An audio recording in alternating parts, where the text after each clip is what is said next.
Welcome back to Daytona for the virtual 24 hours where we are about to embark upon the Superpole qualifying session for the top 10 prototype runners in this year's race. For these teams and drivers, there is one single lap that will decide their position where they start the virtual 24 hours, as well as crowning the pole sitter for the 2021 edition of the race. I think everyone's ready to go, so without further ado, let's head down to the track.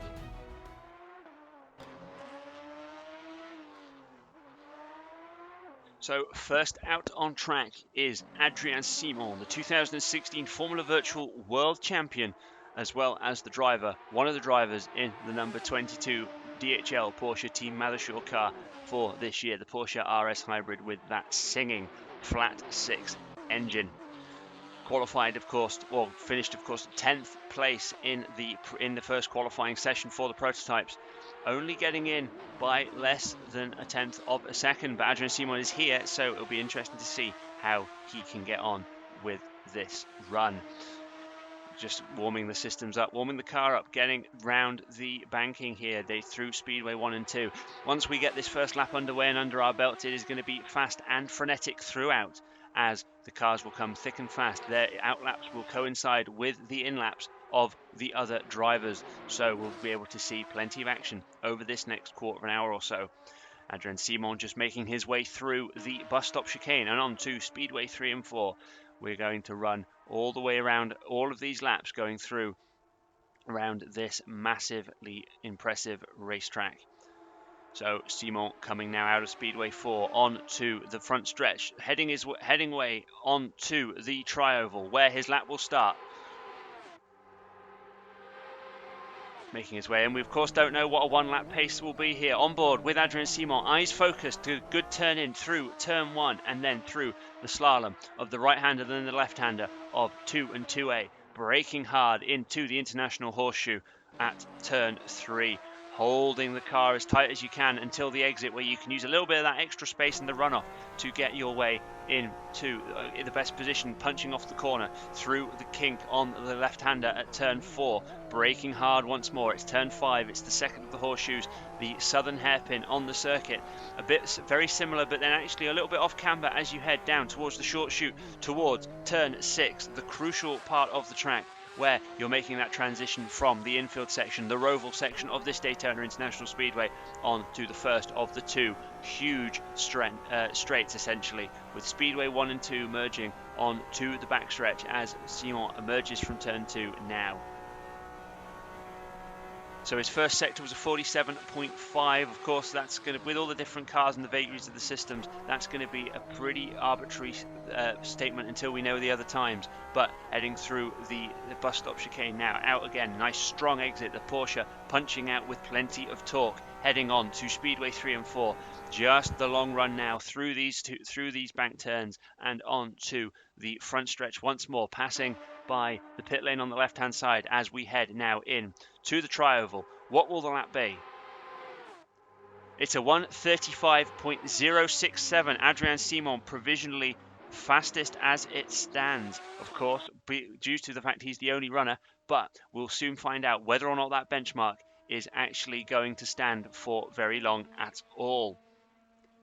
Next up, Sergio Alvarez, the outgoing Phoenix Motorsport driver for 2021, with a seat in the Works Downton MCL 001 hybrid for 2021.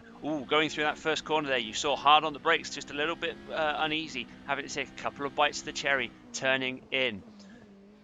It's a similar story. I don't think the tyre warm-up has been particularly good for Alvarez on that outlap. He's kept it nice and tidy on the exit, though. Punched out that Downton, running, of course, with a V8 engine, pushing the car along nicely.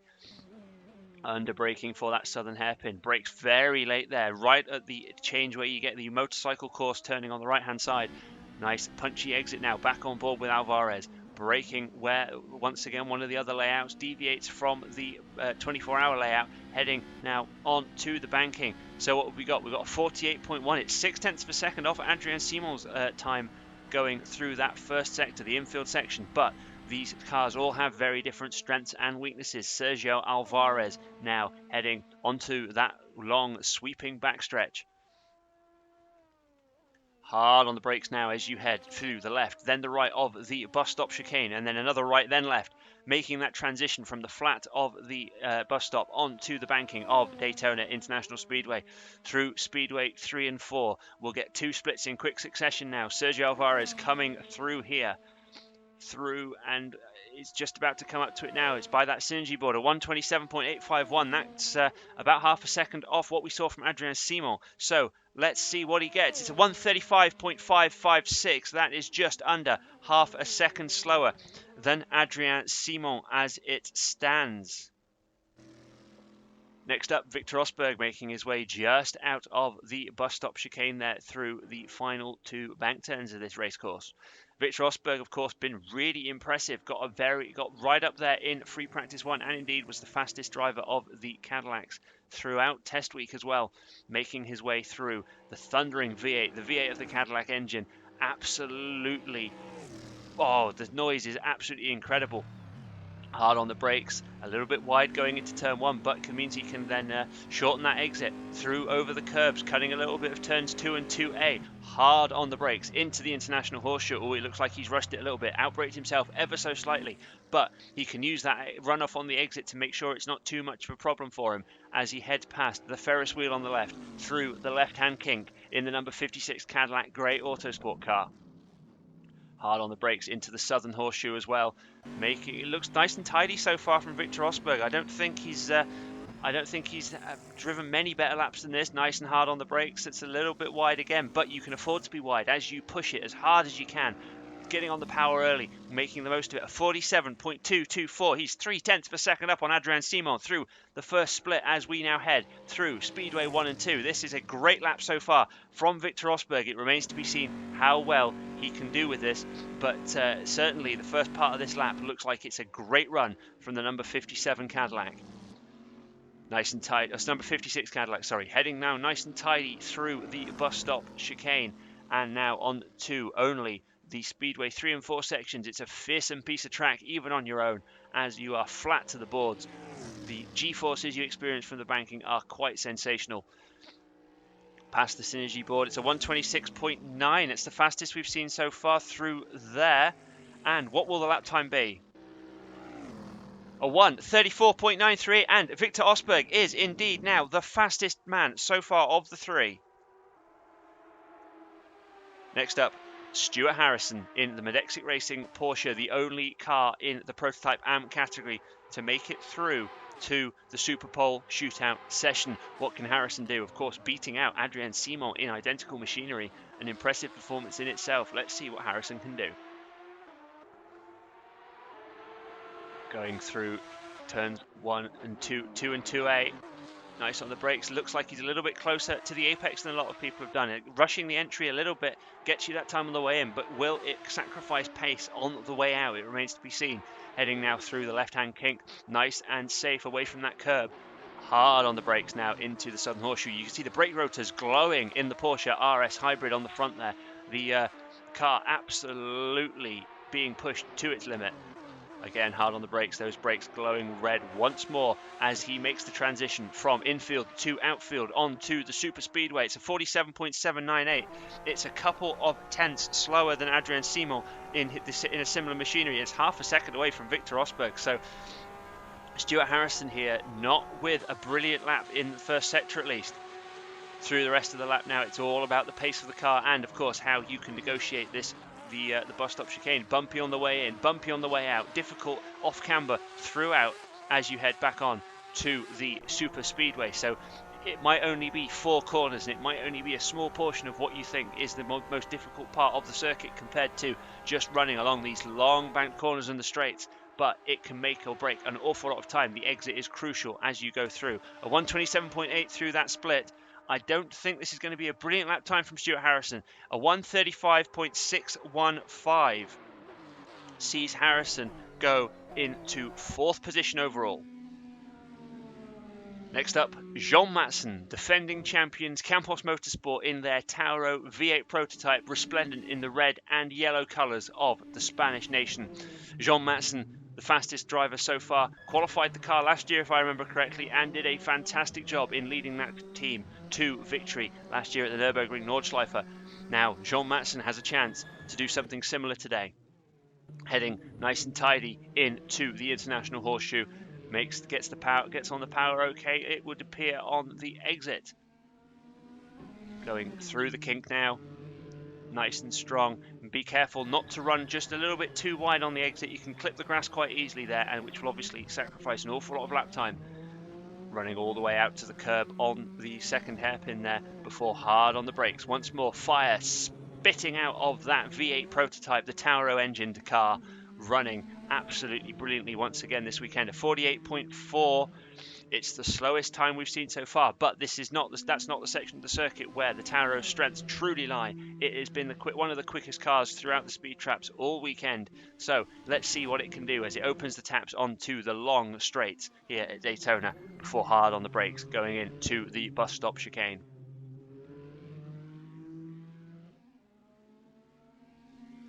Looks nice and tidy through there. We've only got this final two speedway turns and then the tri-oval to go. What will Jean Matson do?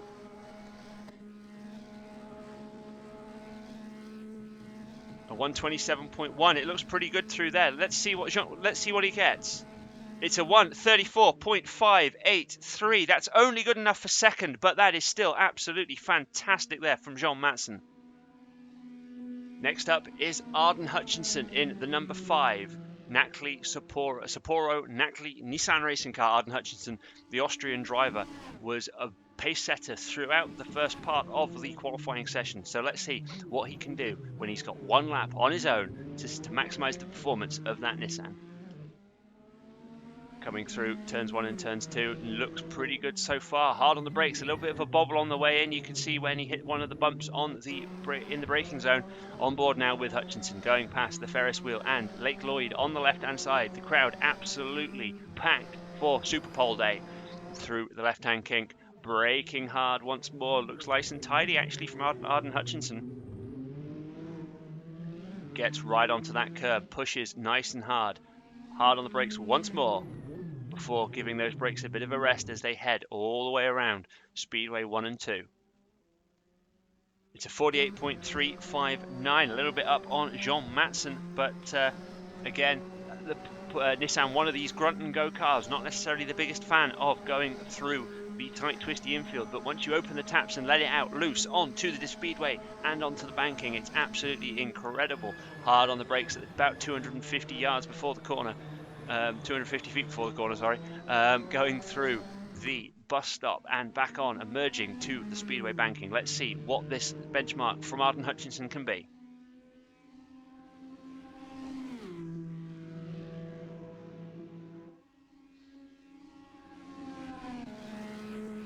It's a 127.2. I think that's not too bad. What's he going to get? It is a 1:34.755 for Arden Hutchinson, which I believe puts him provisionally into 3rd place on the grid.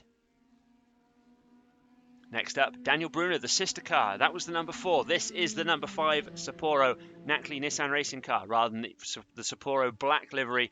This one, a silver car with the Sapporo light colours. The Australian driver for the Australian team, racing proudly, representing his nation, representing team boss Nick Morley here in the virtual 24-hour Superpole session. Hard on the brakes into the International Horseshoe. Of course, Daniel Brunner, no stranger to the United States, raced here in Indy Virtual many a time, and has been really well acquainted and acquitted himself well to this Nissan prototype. Hard on the brakes into the Southern Horseshoe.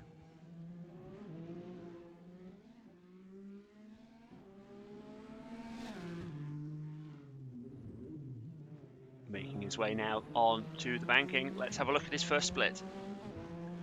48.4, a little bit slower than his teammate and indeed of Jean Matson, but we've seen it before.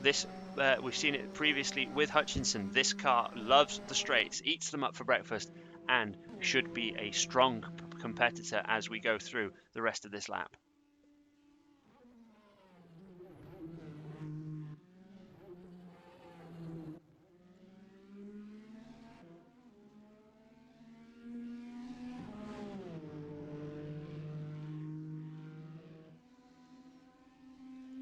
So as we come through now, Daniel Brunner looking particularly good. Let's have a look to see what he can do.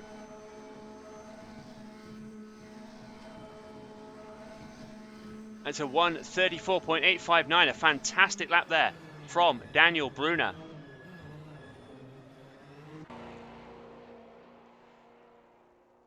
Of course, it's not quite enough. It's third place behind Matson and Hutchinson. Now, though, we have Yuki Takamura, the third to last car. So, as it stands, it's Jean Matson, Arden Hutchinson, Daniel Brunner, Victor Osberg, Adrien Simon, and Sergio Alvarez and Stuart Harrison. At the moment, Matson with a 0.2 of a second advantage over Hutchinson, with a further 0.1 of a second to Daniel Brunner. Yuki Takamura at the moment, let's see where he fits into this equation. Of course, third fastest in qualifying. Yuki Takamura with a brilliant performance as going into Superpole. So let's see what he can do. Through this first sector, he looks a little bit ragged, I have to be honest. This the Maserati, a bit more of a balanced car, likes the corners, but also doesn't mind when you have to open up the taps. The top speed is pretty good. So 47.966, a pretty good first sector from Takamura. Let's see where this places him. Going through the banking now, through Speedway 1 and 2, flattening out all the time as you head onto the backstretch, reaching top speeds in excess of 300 kilometers an hour, so getting on for 200 miles an hour. But Yuki Takamura through the bus stop, a little bit different line to some people we've seen there, and you can see here on that camera angle, absolutely fantastic camera work once again. You can see that even on the relatively smooth, relatively simple banking, the suspension has to work really hard to transmit those loads. So 127.504, pretty good from Takamura, but let's see what he does. It's a 135.082, so that will put him just behind Adrien Simon, actually. So as it stands, that will put him in a provisional 6th position. Next up, James Vazquez, an absolute revelation in Formula Virtual over the past couple of years, taking that Ingram car to heights that it honestly has no right to be in. But here, they have every right to be here. Ingram Jaguar Racing with the Jaguar P-Type has been absolutely imperious. James Vazquez starts his lap. Let's see what he can do. A little bit of a correction there through turn 1, but sets him up nicely for turns 2 and 2A. Hard on the brakes into the International Horseshoe. It looks like a very tidy start to this lap. James Vazquez on the power, a little bit of a correction, turning with a bit of counter steer to make sure that he continues in the right direction. Now heading through, nice and tight line through the through the left-hand kink before braking hard for the second hairpin. Looks like he's got that nice and clean as well. Straightens the car up, back on the power, getting maximum torque down onto the circuit. Nice on the brakes again. Once again, follows that line of running a little bit wide through the apex on the first part of the corner, but it means you can get on the power so much earlier, running all the way onto the banking. Through Speedway 1 and 2, his first sector time looks pretty good to me. Going through now onto the flat part of the track. This is going to be one of the laps I think that we have to keep our eye on throughout to the very end. James Vazquez now hard on the brakes, turning left, turning right, turning right and turning left once more, getting back onto the banking. All that James Vazquez has to do right now is keep his foot flat to the boards, and he's going to be in with a great chance of qualifying on pole position for the virtual 24 hours for 2021. He only has about a quarter of a mile to go before he will find out where he starts. It's a 126.9 through that sector split there. Brilliant. What is his lap time? It's a 1:34.530. That puts James Vazquez on pole position provisionally for the virtual 24 hours by just 0.05 of a second. Absolutely incredible performance from James Vazquez. There's only one man, though, left that can stop him, and that is Enrique Ruiz, who starts his lap now. Two-time Formula Virtual World Champion. One of the Porsche Works drivers for Porsche Team Malishore in Formula Virtual. Undoubtedly one of the greatest drivers in history of virtual motorsports. James Vazquez knows that he is the only man that stands between Enrique Ruiz and pole position. But what's going to happen here? Can Enrique Ruiz take pole as he did, taking the fastest time in qualifying for prototype? Or has James Vazquez delivered that one lap that is just more than Ruiz can handle? Looking at the first part of this lap, actually a little bit ragged for Enrique Ruiz. I think he might even be under pressure from more than just James Vazquez, because of course we have Jean Matson only a tiny bit behind James Vazquez, with Arden Hutchinson a further tenth of a second back. So Ruiz there at 47.538. That's very level, in fact, with Adrien Simon in terms of the lap time through that, or the sector time through that first part of the lap. I don't think Enrique Ruiz is on a particularly good lap here. So it's just going to be a question of how he can take this bus stop chicane and get that exit to maximise the gains through the long straight, heading through back Speedway 3 and 4 and then towards the tri-oval.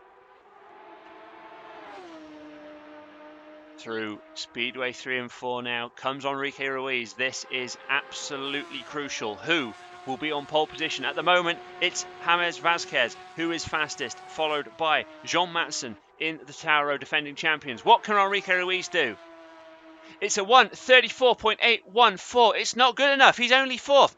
James Vazquez takes pole position for the virtual 24-hour race of 2021 by just 0.05 of a second ahead of Jean Matson in the defending champion Campos Motorsport car.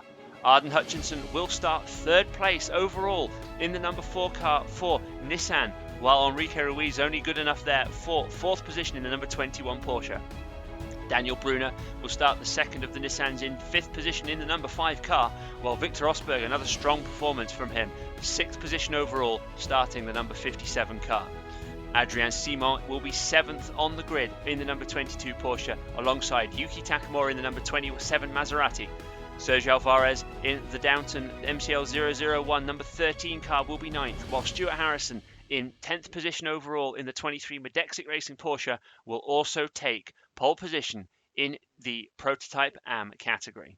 Once again, the Superpole session has provided thrills and spills galore, with James Vazquez taking that crucial fastest time and leading the field away for the second annual running of the virtual 24-hour race here at the Daytona International Speedway.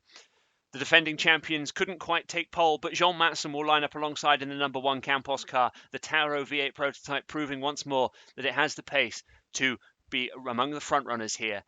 But with a star-studded lineup behind, anything can happen in the 24 hours that follow this weekend.